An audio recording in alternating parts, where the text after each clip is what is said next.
Today's top story from the perspective of someone who's there. You are looking live. This just in. Not my beat. Well, we're going to give this a shot.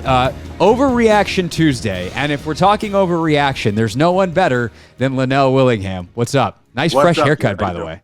Appreciate you, my man. Appreciate you. New look for football season, but I'm completely ready to overreact, or what you think will be overreactions, but they're just my genuine, honest takes. So right, let's do this. And so that's the premise here. As we all know, Lynnell has got takes spewing out of everywhere. And so which of these are legit, like concerns or maybe excitement points about the team, and which are like, hey, yo, it's week one. Let's relax for a second. All right, so Lynnell, you come out of the game on Sunday, 20-16 victory. The number one talking point for you is what?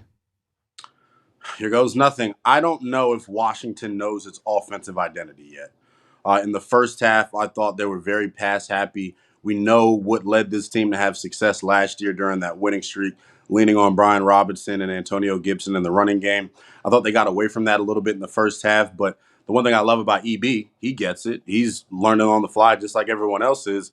In the second half, it completely flipped in terms of the run versus pass ratio. You saw them lean on Brian Robinson, and ultimately they had more success. So I feel like they don't have an identity yet, because I feel like it's going to be a week-by-week thing, and that's normally a good thing in the NFL in terms of offenses. But first thing I thought coming out of Sunday was, man, like, what do they want to be? Do they want to be this passing team that lines up in three wide and with a running back flank to Howell? Do they want to be an empty team, or do they want to be somebody that lines up under center and just beats you up? So they should be able to do both, because I think they got the personnel to do both, but I think it's going to be interesting to see how they kind of maneuver in between the two. I think that's actually a really astute point. And I don't think, I think the context you put it in is also very unlike you. It's very controlled, very in the pocket. No, you're 100% right. Like, they don't know who they are yet, but I don't know that it's a bad thing, because I feel like what they did on Sunday that I loved was they played the game that was in front of them. They didn't try to do anything for any other reason. It's like, hey, we think that we have a lot of great skill positions on the outside. We're trying to get Sam comfortable, and they were super productive. If they could have just held on to the football in the first half, they were moving it. He's got 169 yards passing in the half, so it's not like they weren't productive. But by the second half, it's pretty obvious, okay, we need to slow this thing down a little bit for Sam. We're exposing ourselves to too much risk because they can't score on us. And that's the thing that I think EB is going to have to adjust to more than anything else. And, again, he's fully capable of doing this. But he comes from a program, if you will, where the offense is the dominant force. And the defense has been good enough to help them win a couple of Super Bowls. But that's easier when Patrick Mahomes is your quarterback. The dominant force here is the defense. And that means that you need to play to that strength, which means shortening the games, running the football, giving them a chance to get out on the field and make plays. Obviously, you want to keep them off the field as much as possible, but don't put them in bad spots. Do not expose yourself to turnovers where they're going to have to defend short fields. Things like that, letting Tress Way be a factor, that stuff is super important. And I think EB did a masterful job of that in the second half. But it does leave you a little uneasy, perhaps, about their identity moving forward. Yeah, and I think that's fair. And as you hit on it, it's okay that they don't know what they are right now. I think the good offenses in the NFL change that on a week-by-week basis based off the matchup. They always are talking about the ability to be multiple and be versatile. If you can come out and throw it around the yard and then buckle down and punch people in the mouth when it's time to, then I think you'll be better off because of it. Yeah, definitely. All right, Overreaction Tuesday is what we're calling this. Lynnell is with us, giving us his takes from the game, and then we judge, are they overreactions or not? Take one, not just not an overreaction, extremely astute. All right, let's go a Howell take. What's your Howell takeaway from the game? Oh, God, I knew we were going to get here. So I'm more so going back to the question that I had this offseason. How long are they going to are they going to be able to withstand his growing pains while continuing to win football games? Because let's be honest, some of the mistakes he made Sunday, while there was a lot of good, the mistakes he made are going to cost you against a good football team. It felt like they were starting to get a beat on his passes. It felt like he's doing this thing where he pats the ball before he hits the receiver, and it's good DBs are going to jump on that and notice it. But I'm concerned about the same concerns I had in the preseason about him holding on to the football and not helping out this offensive line. I don't want to overreact to it, but okay, how long is this going to be a thing for Sam? And I understand he's basically a rookie quarterback, his second career start on Sunday, so you got to give him some wiggle room. But there's a conflict of interest. Year 4 of a 5-year deal for this coaching staff. It is win or you're gone. So my big thing is I don't know how long the leash is going to end up being for Sam Howell, especially if he turns the football over, which it seems like during camp and during the preseason, he wasn't putting the ball in harm's way. But Sunday, it's different when you're getting hit. Yeah, it's different. Exactly. That sack fumble is not going to happen in the preseason or in the training camp because he's not getting hit. So you unintentionally opened up a different can of worms there. There's two things to react to. One, I think, is definitely not an overreaction, and that is where we are with Howell. It's just a reality check, I think, for a lot of fans who thought that some of the good play in the preseason, like, he'd have 2 bad drives and then go out and crush the third one. It's like, he's figured it out now. It's like, no. That's just how it works. You're going to have some bad and some good, and it's mixed. Right. And when you get the good one, you don't just get pulled out of the game because it's the preseason. You got to go try to do it again. Right. But here's where I disagree with you. I don't know whether it classifies as an overreaction or not. I don't think that Rivera is win or he's gone.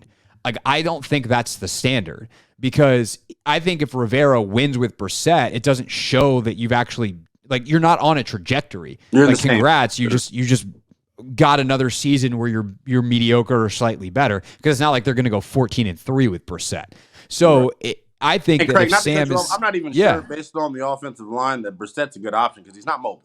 So sure, that's like a different discussion, of course. But like, I think Sam's got to show growth, and that Ron is the right guy to lead the team with Sam on it, and EB obviously playing a part as the OC.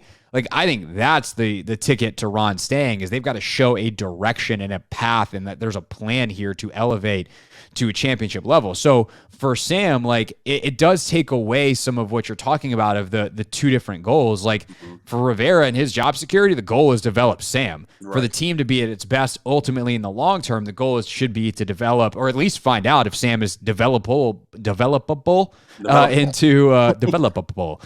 into a star starting quarterback, the kind of guy that you sign to a long-term deal and ride out for the better part of a decade. So I do think that the growing pains are going to be a part of this, no doubt. I do think that you've correctly identified what those growing pains are. But I will also say quickly, like, I would encourage everyone to listen to Take Command tomorrow morning when it comes out, for Logan going deeper on Sam's performance.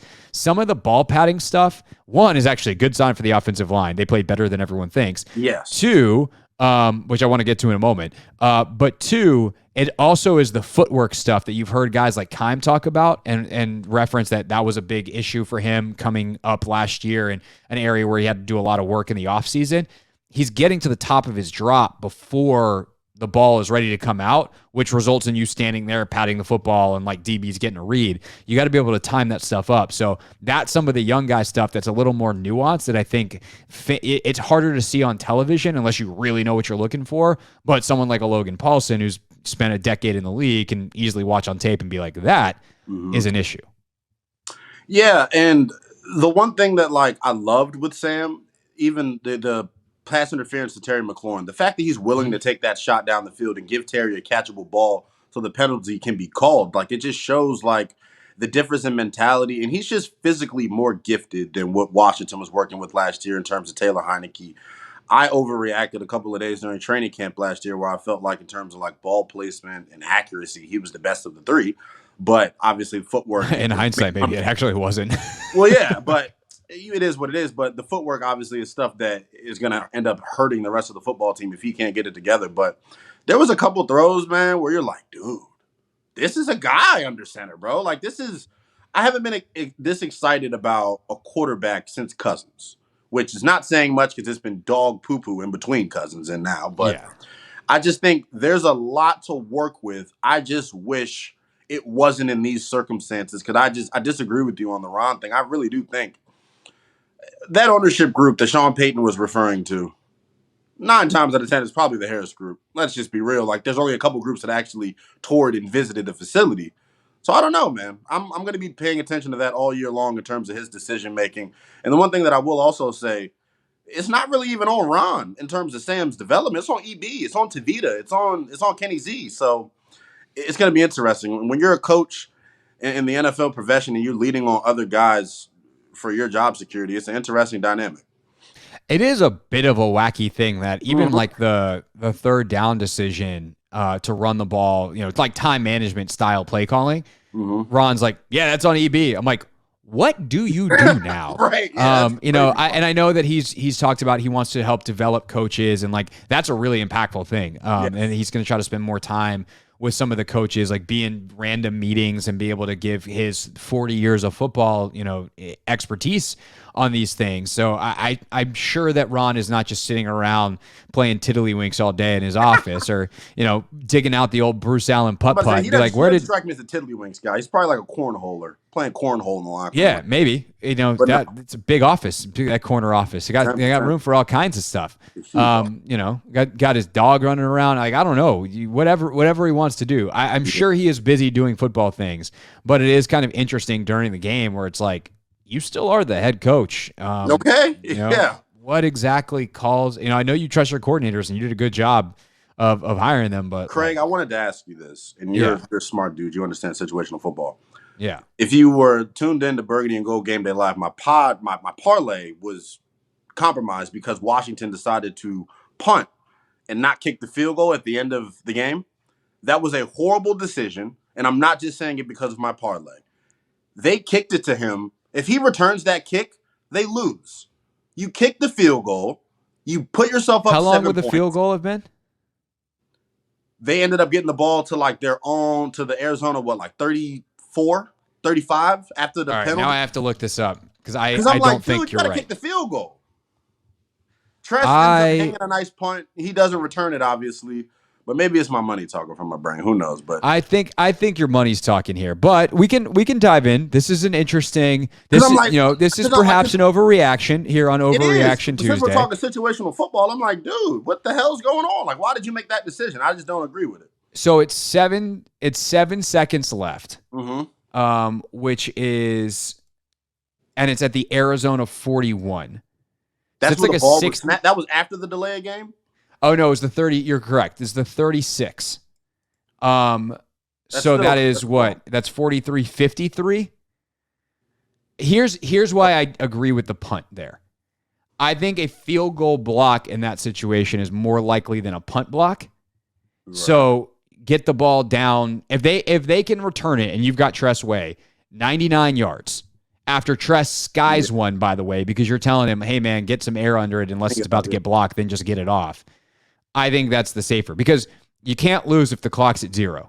And that's ultimately what happened. And so if you miss it, and I think there's a maximum 6-second runoff, there's 1 second left in the game, and who knows, Hail Mary wise. You don't want to take that risk. 2, a field goal block is catastrophic there. So I would just returned. Right. Yeah. Right. You're scared of a field goal block return. And I don't think you can max protect a punt better than you can the field goal. I'm just not messing with that. So I disagree. I think it's your money talking. That's an overreaction on Overreaction Tuesday. All right. Yeah, I think it was 5 for 240. So it wasn't. It was kind of bad. Let's call it what it was. Free bet though, so I didn't lose any cash. There you go. The promotions, they're there. There we go. All your favorite gambling websites, none of whom currently sponsor this radio show, so no free plugs. But we're available. I didn't say nothing on purpose. We're open if anybody would like to. That's just saying. All right. So offensive line is one where I think there's a lot of reaction. Where are you at on the O line? And then we'll go from there. I always like to say I'm a man first. I owe an apology to the offensive line based off of what I saw Sunday. I still think there's one weak link, Andrew Wiley. I continue to think that they're going to have to help him out on a consistent basis, depending on matchup. But that interior 3, and I'm going to get to Leno in a second because he comes out of week 1 having the second highest run block win rate, which is amazing. Even just the first play call of the game tells you who they're rocking with and how much they trust these guys. They're pulling Sadiq and Leno. First play of the game. I love it. Getting those guys out in space, letting them hit people. I just think there's a mean streak and a tenacity that Nick Gates has brought to this room that's kind of spread along to this interior 3 of him, Sadiq, and Cosme. Thought Sadiq played amazing. The punch that he's shown is freakish. It's just about, can he stay healthy? I thought the pass pro was really good. Really good. Now, Arizona doesn't have decorated pass rushers. I get it, but they're NFL players. And we were talking about this O-line like they were going to be bottom 3 in the National Football League. That is clearly not the case. I think with some work and getting Sam better and releasing the football quicker, they may end up being a plus for this football team. The running game stuff, I don't know if it's on the backs or if it's on the offensive line, but it felt like they weren't consistently creating movement in that area. But I think there's a lot of different things that go along with it. But like as far as overarching theme from Sunday with the offensive line, I think they may end up not being the biggest concern on offense. How about I say that? I don't think that's going to be your biggest problem. I think that's well put. Yeah, I think people that just think this offensive line stunk on Sunday were incorrect. There's some bad snaps, and obviously, like the sack is on Wiley, the fumble is on Howell, and you can separate those two things, right? There's another sack that is on Wiley. Logan Thomas gives up a pressure though at one point. It's like, can I ask you that the one play where Logan Thomas is tasked with blocking the defensive end one-on-one? Antonio Gibson looks like he's supposed to check and release, and this was his check release, and then he went into his route. So it was very haphazard. I'm sure Randy Jordan's coaching him up on that, but yeah, I have to go back. Stuff like that goes into this offense. I haven't gone back and looked at that particular one yet, but yeah, that sounds not ideal. But also, like, you know, on stuff like that, you're hoping that there's like a play action or that it's quick game. Like there's something in the passing attack that the ball should be out if you've left a tight end blocking a defensive end. It's not something that's supposed to happen for a long time. So there's clearly something that goes sideways there. I'd have to go back and watch the All-22 to remember the play exactly. I just remember kind of the list of things that Logan gave up one. Obviously, there's the one where Sadiq gets tripped. That's not his fault. Gates goes the wrong way on a slide at one point. Like that's one mental mistake. They had 46 dropbacks and they had one mental mistake. Right. They lost a couple of times. But I think the difference, Lynnell, and like where Logan thinks about it and the way I think about it versus a lot of fans is it's like, they only look at the mistakes, and it doesn't matter how good the other 40 snaps are. So there's 6 snaps. Well, what happened on the other 40? They were really good. Like, they gave Sam a pocket. They gave him time. Like, he, you know, obviously he has got to run and scramble a couple times, but, like, that's coverage related as well. So I do think it's the kind of thing where, you know, as he gets more comfortable and is able to get the ball out, as he's got better anticipation, like on the interception, I think I mentioned this earlier, like that's not on the O-line at all. Sam's drop back is too fast. He doesn't time up his feet. He's got to sit back there and pat it. He should have thrown it earlier anyway. Right. And, you know, if that happens, it's a 30-yard completion, not the ball getting tipped and ultimately picked off. But I do think that the offensive line, you know, we'll see this week. Denver's a different beast. Different. But like so far, week 1, B-, which is a lot better than most people thought it was going to be. Yeah, I go B-, B+. I actually just had a brain fart live during this, so you can continue. I'll think about what I was going to ask you. Okay. Well, we're going to flip sides. We'll wrap up with the defense. Any strong defensive takes that we want to test here on this Overreaction Tuesday? I'm concerned about linebacker. Really? Yeah. The hits that Arizona did have in the running game that were in between the tackles, I will say, felt like it was on the backer not seeing ball and go flying to it. It feels like Cody Barton was like playing a half step slow. Like he's not sprinting to the football right away. Like even on, I don't have it in front of me. There's a certain run play, like the ball is getting ran at you. You're playing like flat-footed and not in an athletic position to take on a block.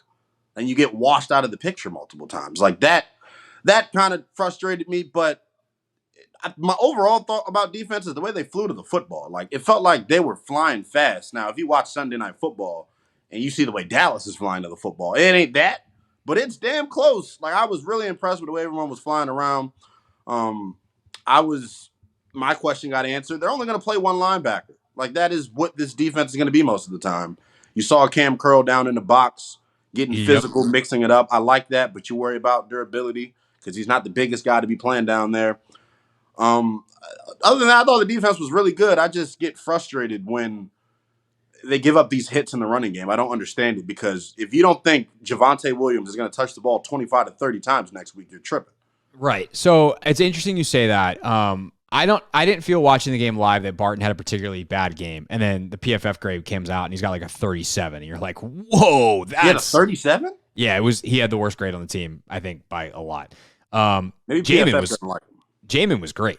I thought Jamin was really good, which is why ultimately, like, I'm not that concerned about linebacker unless they don't abandon the Cody Barton experiment. Now, I think Cody was better than he was in the preseason because I didn't really notice it live. Like, you go back and look and you're like, oh, Connor did average 4.4 a carry. So maybe it was definitely a little worse than I thought. So maybe, even though my initial reaction is overreaction, I actually don't know that it is.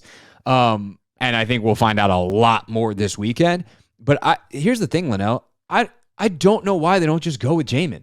Like, they invested a first-round pick in the dude. He played well at the end of last year. He was continually getting better. Maybe they were scared that the legal stuff was going to have him out part of the season. And not that they shouldn't have brought in someone else. They obviously need depth at the position. But they brought in a clone, though. If they're gonna go with one backer, make it Jamin Davis. Make it the guy you spent a first-round pick on who is the better player. Like, I don't care if that means you have to give him the green dot or you give Cam the green dot. Like, whatever you got to do. But I don't think that Jamin Davis should be playing 66% of snaps and Cody Barton 100%. That seems silly to me. I agree with you. I think they're really similar in, like, play style, right? Their athleticism is really a big reason why they're able to have success at the position. And I just think Jamin's more athletic. But if there's a up top thing and Cody's seeing things faster, which it doesn't seem like he is, then I would see why they're playing Cody. But I agree with you 100%. But if he was a step slow in the preseason and a half step slow in week one, maybe he's getting better and, maybe it's worth the investment long term. But, you take those are the lumps you take in a win. It's not going to be perfect, but I guess we'll see. Yeah, we will see. We will see. All right, this was fun. I think this was successful. I think we might make this a Tuesday staple. Overreaction Tuesday. Lynnell Willingham, are you on tonight? When are you next on? I'm on like a mini vacation. Not really. Though. I will be back Thursday, 1 to 4 with the Rooster. Oh, nice. We're gonna do a little cock-a-doodle-doo versus the youngest in charge. It's gonna be cultivating radio. I guess it's a Doc good thing. Is in there right now. It is fireworks. I was listening to it before I hopped on here with you. That is as entertaining as you could possibly think it would be. I think it's probably a good thing that I am broadcasting from home because I think that studio is going to literally be torn to pieces. Yeah, man. That's a fair assessment to make, my brother. Oh, my. Okay. Yeah, Overreaction Tuesday. I'm down to do it, man. Let's all right, cool. Well, let's plan on doing it. So we'll see Lynnell next Tuesday. And, of course, you can listen to him during the game, following us on the pregame show, Burgundy and Gold Game Day Live, each and every Sunday here on the Team 980. Thank you, sir. Youngest in Charge movement. You are dismissed. Appreciate you, my man. Hey, this is DA, and you're listening to The Hoffman Show on the Team 980 and the Odyssey app.